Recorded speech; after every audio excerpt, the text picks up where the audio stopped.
Ton EP VDMV, ça signifie quoi en fait? Tu fais bien de me poser la question parce qu'en ce moment sur les réseaux, je vois pas mal de gens dire pourquoi vie de merde et tout. Alors Okay. Il y a un V à la fin en fait, c'est VDMV, c'est viens dans ma vie. D'accord, Viens ok. dans ma vie. Donc j'invite les gens à venir dans mon univers, à me découvrir et c'est un feat très demandé. Ouais, Tu vois, des fois dans les commentaires, je vois Taïk. Franchement, si c'était pas la musique, je me serais bien vu fouteux. On dirait pas. Est-ce que tu prends l'amitié ou pas? Là, on va rentrer dans un débat qui va jamais se terminer. Cabale sorcière, la cause est une cabale sorcière. Cabale sorcière, la cause est une cabale sorcière. Salut Wilson, comment tu vas? Ça va, merci et vous? Tranquille? Ça va. Merci d'avoir accepté l'invitation de Dems Media. Merci à vous de me recevoir ici. Avec plaisir. Est-ce que tu peux te présenter pour les gens qui ne te connaissent pas? Bah, moi c'est Wilson, je fais du son, ça fait maintenant 2 ans que je me suis lancé. Ouais. Mon style musical, c'est un mélange d'afro, R&B, urbain un peu. Pour les gens qui me connaissent, on va dire qu'ils m'ont connu grâce au morceau Validé. C'est le morceau qui m'a vraiment propulsé, qui m'a fait connaître, on va dire. Et t'es issu d'où? De Lyon. De Lyon. De Lyon. Ok, Je viens d'ici. Très bien. Et comment t'as baigné dans la musique et à partir de quel âge vraiment t'as senti que tu voulais te mettre dedans réellement? Bah, la musique, ça m'a toujours poursuivi en quelque sorte depuis petit. Hein. Depuis petit, depuis que je suis au Congo, parce que je suis congolais. Ouais. Je suis congolais depuis que je suis arrivé en France. Au début, c'était au collège, j'écrivais, mais je me suis jamais vraiment lancé. Comme je l'ai dit précédemment, c'est que là, il y a 2 ans, en 2018, que je me suis vraiment lancé. Ok, c'est récent. Sinon, au collège, j'écrivais déjà des petites mélodies, des petits textes et tout. D'accord. Et puis voilà. Et comment tu définirais exactement vraiment ton style musical? Parce que tu nous as parlé de pop, urbaine, R&B, afro. Si tu devais le définir réellement. Franchement, si je devais le définir réellement, je ne saurais même pas dans quoi le catégoriser exactement. Mais après, de tous les morceaux que j'ai sortis, quand tu écoutes Validé, c'est plus afro pour l'instant. Ouais. Après, ça pourrait être un peu plus large. Afro, pop, urbain. Afro, pop, urbain, ouais, c'est un mélange en fait. C'est vraiment un mélange. Ces dernières années, ouais, vraiment, si. En fait, je peux pas te dire que c'est de l'afro pur. Ouais, bien sûr. C'est vraiment un mélange, tu vois. Et toi, justement, dans ta catégorie, vous êtes pas mal d'artistes. Enfin, il y en a de plus en plus, en tout cas. Comment toi, tu te situes dans le paysage, on va dire, de l'Hexagone, on va dire, en France, à ce niveau-là? Dans quel sens? C'est-à-dire, comment je me situe? Comment tu te situes, on va dire, en termes de... si on devait parler de statut. De statut? Ouais. Franchement, comment me situer? Je ne saurais même pas comment répondre à ça. Me situer. Pour l'instant, franchement, je ne saurais pas encore vraiment me situer. C'est trop tôt pour me situer encore. Pour toi, t'estimes que c'est trop tôt encore pour me situer. Ouais. Il faut encore sortir des projets, il faut sortir 2-3 projets et à l'avenir, je pourrais vraiment me situer. Pour l'instant, c'est trop tôt encore. Toi, t'estimes que c'est trop tôt. Très bien. Ouais. Et donc, du coup, il y a la nouvelle école R&B dont toi, tu fais partie, parce que c'est aussi, ça fait aussi partie de ton style musical. Ouais. Si tu devais comparer l'ancienne et la nouvelle école, si tu as connu l'ancienne, ça dépend quelles seraient tes caractéristiques, on va dire? Quand tu parles d'ancienne école, tu parles de quoi exactement? On va dire on va dire les fins des années 90 et les années 2000, et celle récemment, celle des dernières années. Ouais. Si tu devais comparer les deux écoles, en termes de culture musicale ou de niveau artistique, quelle est ta vision à toi, on va dire? Bah franchement, c'est vrai que l'ancienne école, c'est bien, c'était lourd, hein. C'était lourd, mais je préfère la nouvelle école d'aujourd'hui parce que c'est beaucoup plus large, on propose beaucoup plus de choses et les gens osent au fait. D'accord. Ils osent faire des choses, sachant qu'avant, on n'aurait pas osé. Ils restent dans un style et ils ne bougent pas. Aujourd'hui, les gens osent avec d'autres styles musicaux qu'il y a. Maintenant, les gens font des mélanges. Donc, je préfère vraiment la nouvelle génération. Après, l'ancienne école ici, c'est lourd. Hein. Ouais, lourd. Il y a des classiques qui restent et qui ne bougeront pas. Ouais, c'est vrai. Et après, c'est vrai qu'aujourd'hui, la musique, c'est vraiment. Elle est beaucoup plus large, vraiment. Elle est beaucoup plus large. C'est pour ça que je préfère. Peut-être qu'il y a plus de facilité, on va dire, à s'ouvrir. Facilité, bah oui. Parce que tout le monde, pas encore tout le monde, mais surtout la mentalité française, elle grandit, elle évolue.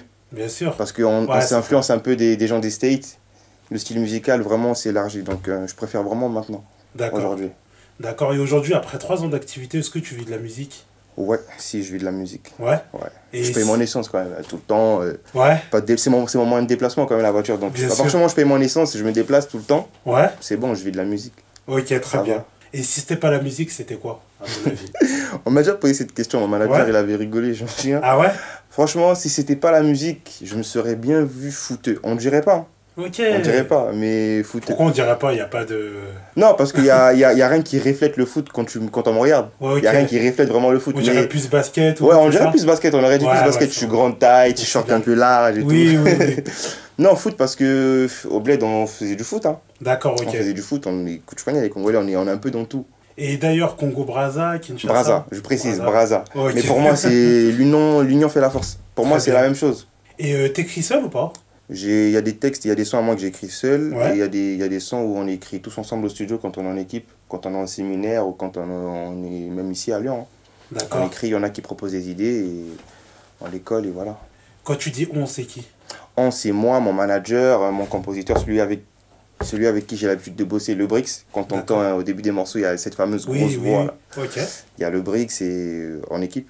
Et au niveau des top lines, tout ça, les mélodies... Top line aussi, j'ai top line... En fait, franchement, moi, j'ai vraiment commencé avec les top lines récemment, il n'y a pas longtemps. Ok, d'accord. C'est quand j'ai fait mon premier séminaire que j'ai vraiment commencé les top lines. Sinon, moi, de base, il composait, on m'envoyait la prod, ça m'inspirait, j'écrivais directement sur le tas. Et les top lines, là, au dernier séminaire que j'ai fait pour mon projet, il y a des top liners qui ont bossé sur 2-3 morceaux. Qui ont fait des mélos et qui ont écrit aussi certaines parties des morceaux. D'accord, très bien. Et est-ce que tu as déjà pris des cours de chant? Pas encore, mais j'envisage. Ah ouais? J'ai une très bonne question. J'envisage prendre les cours de chant. D'accord, ok. Pour élargir le truc. Ouais, pour embellir ma musique encore. D'accord. Là, c'est bien, c'est bien, mais on vise toujours plus loin, tu vois, on veut toujours un plus. Donc voilà, pour embellir la musique, donc je serai obligé de prendre des cours de chant. Pour moi-même aussi, tu vois. Bien sûr, très bien. Et tes références musicales, est-ce que tu peux nous en citer quelques-unes? Ça viendrait plus de mon pays. Ouais. Congo, hein. Fali. Pour toi j'ai tout donné, mais toi t'as tout gâché. Je donnerai même ma vie pour te voir, mon bébé. Papa Wemba, tu connais?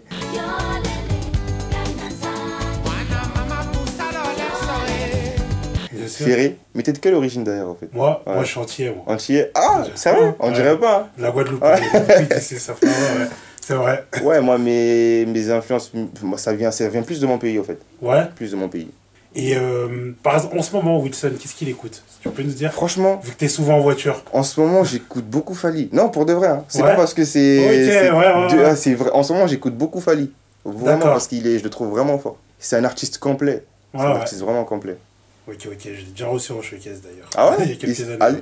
Ouais, je crois que c'était en quelle année ça? 2010... Fin 2017, on l'a reçu. Ouais, si, c'était lourd. Si, on l'a reçu, ouais, si, je me souviens. Il était à Lyon une fois. C'est ça. Ah ouais, je me souviens. J'avais manqué de le voir en plus. C'était un gros événement. Ouais, c'est gros événement. Et du coup, tes thèmes musicaux, ils tournent beaucoup autour de la femme, des relations hommes-femmes, tout ce qui s'ensuit. Qu'est-ce qui t'inspire dans tout ça? Comment ça se fait que tu nous parles beaucoup de tout ça en fait? Parce qu'au fait, on vit d'amour tout le temps en fait. Ouais. Tout ce qui se passe autour, c'est de l'amour, t'en donnes tout le temps. À ton frère, à ton pote, à tes sœurs, à ta copine si t'en as.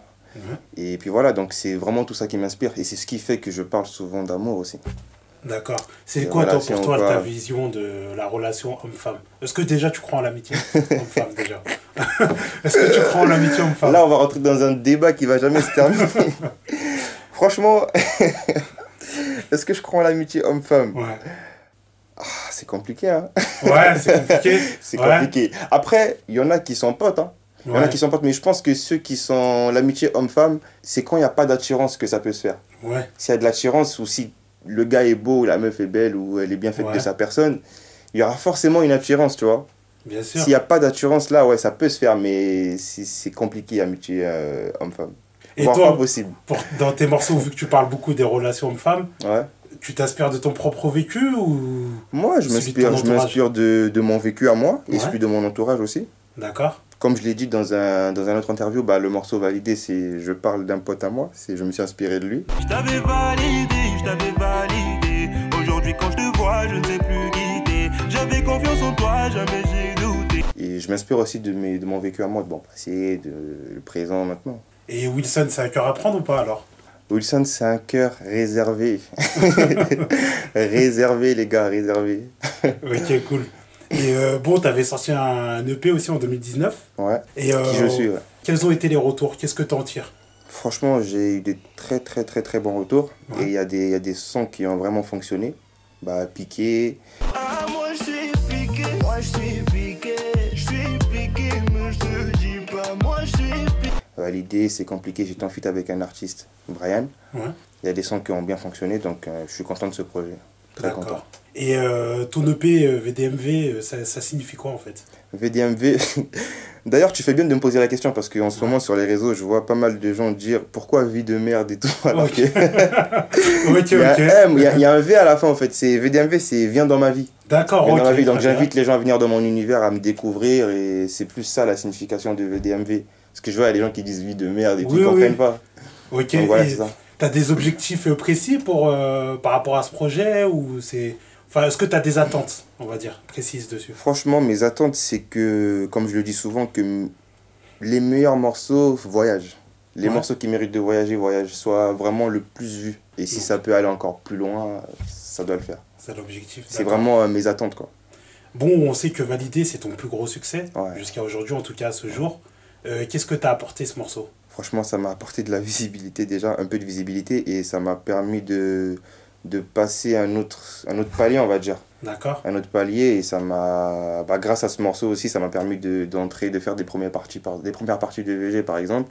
Très bien. De faire des shows, de voyager, ça m'a permis beaucoup de choses. Ça m'a vraiment ouvert les portes.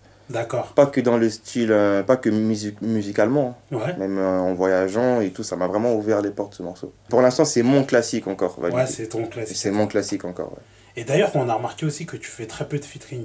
Comment ça se fait En fait, je fais pas trop de featuring parce que je veux me confirmer d'abord. D'accord, je veux vraiment... Ouais, c'est quelque chose voulu aussi. Okay. Mais j'en ai fait pas mal, hein. J'en ai fait 3 déjà. J'en ai fait 3, j'étais dans le projet DJ Leska. Oui. J'ai fait un feat avec Sensei. On a vu Brian aussi. Ouais, avec Brian aussi, ouais. Et voilà, il y en a pas mal. Mais sinon, pour l'instant, le fait que je ne fasse pas trop de featuring, c'est voulu de ma part. D'accord, c'est voulu. Je veux vraiment me confirmer encore. Et est-ce que tu as des... Allez, est-ce que tu peux nous dire ton feat rêvé à l'international et en France? À l'international et en France. Je crois que tu as déjà une réponse là, non? Fally? Ouais, Fally, c'est sûr. Fally et... En France, franchement, en France, les artistes français, j'aime beaucoup les artistes français, ils sont très talentueux, ils sont forts, ils sont bons.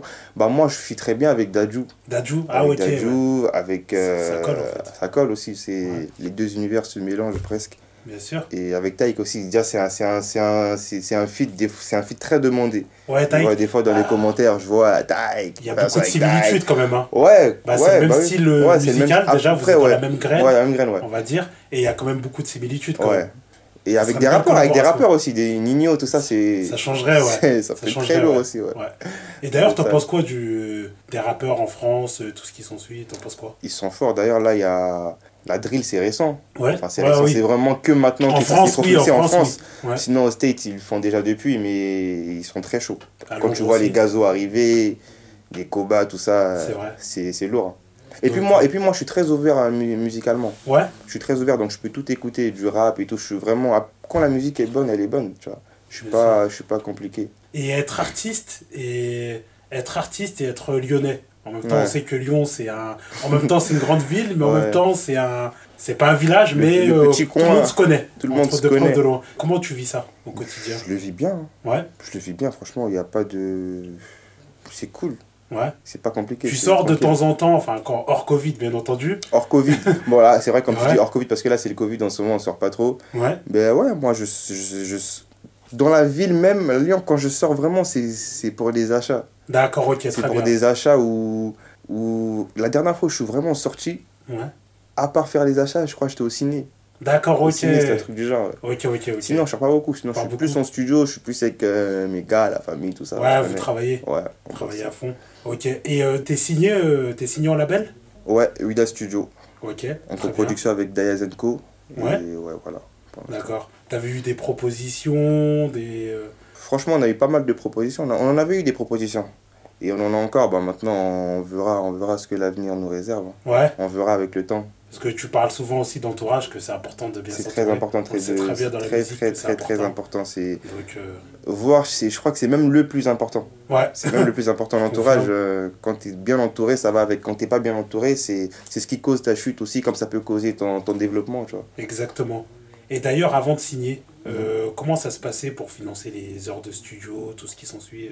Tu t'auto-finançais? Tu faisais comment? Franchement, je pensais que c'est pas facile. Hein, franchement, moi, mon histoire, elle est spéciale quand même. Hein. Ouais. En fait, moi, j'ai fait un premier son avec un artiste lyonnais. C'était un feat, c'était mon tout premier son. D'accord. Et de ce premier son, j'ai rencontré mon manager qui est là. En fait, c'est vraiment depuis le début, tu vois. C'est vraiment parti. Et lui aussi, il avait pas mal des contacts avec qui il bossait déjà. Donc, c'est ce qui m'a permis de rentrer en studio sans forcément financer les heures et tout. Parce qu'on était déjà ensemble, tu vois, on bossait déjà ensemble. C'est cool. Et ça, c'est ce qui m'a... En fait, c'est un gros poids qui s'est enlevé, on va dire. Oui, voilà. C'est mon manager en même temps, mais c'était... Il faisait beaucoup de vidéos aussi. Il faisait des clips. Ah oui. Donc c'était un avantage. C'était vraiment un avantage pour moi, tu vois. Donc ça vidéaste aussi. Ouais, donc tu vois, il y avait vraiment ce gros poids là en moi. Bien sûr, oui, donc, ça t'enlève. C'est bénéfique. Au moins tu pouvais te consacrer vraiment à la musique, quoi. C'est bénéfique, moi c'est vraiment la chance que j'ai, je le reconnais. C'est pas tout le monde qui a cette chance parce qu'il y en a qui vont charbonner, qui mettent de côté pour financer les clips, les heures de studio, c'est plus dur,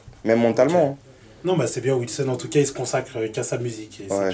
C'est ça pour moi. De fou. Et est-ce que tu peux nous parler de tes futurs projets? Mes futurs projets, bah là, il y a mon projet qui est sorti là déjà, VDMV. Bah là, je compte encore envoyer quelques EP histoire de vraiment avoir. Pour l'instant, je ne parlerai pas album. Ouais. On parlera album vraiment plus tard. Pour l'instant, j'envoie encore quelques EP. Et... Vous êtes en phase de développement, quoi. Vous êtes vraiment en train de développer. Exactement, c'est ça. Ouais. Vous attendez de franchir certaines portes. Voilà, franchir certaines portes, certaines étapes et atteindre un certain grade et envoyer un album après plus tard. D'accord, très bien. Ça sera lourd, ça. Et en tout cas, Dems Media, on te remercie à nouveau de ta présence. Merci à vous pour l'invitation. Et est-ce que tu as un mot de la fin et une petite exclue à nous donner un petit dossier, une anecdote, quelque chose, quoi. Une anecdote, franchement, oh là là. Fallait me le dire avant, j'aurais réfléchi. Parce que là, sur le coup, on dirait, je dois chercher, je dois creuser, c'est une obligation de sortir une anecdote. Et en termes d'exclus, bah... Il n'y a plus d'exclus à donner, hein, le projet est sorti. Bon bah ça va, il n'y a pas eu de vraies grosses galères, il n'y a rien eu. Si, il y a eu des galères, il y a eu des trucs, mais là, comme ça, là, il n'y a rien qui me vient en tête. Mais après, là, quand je vais sortir de l'interview, ça va revenir, je vais me dire, ah ouais, putain, j'aurais pu raconter ça, tu vois. C'est pas grave, là, il n'y a rien qui me vient en tête, putain. Un mot de la fin pour les gens qui te suivent. Pour les gens qui me suivent, merci de me soutenir. Mon projet VDMV est disponible, partagez-le, faites-le voyager comme jamais. Et en ensemble, merci pour la force.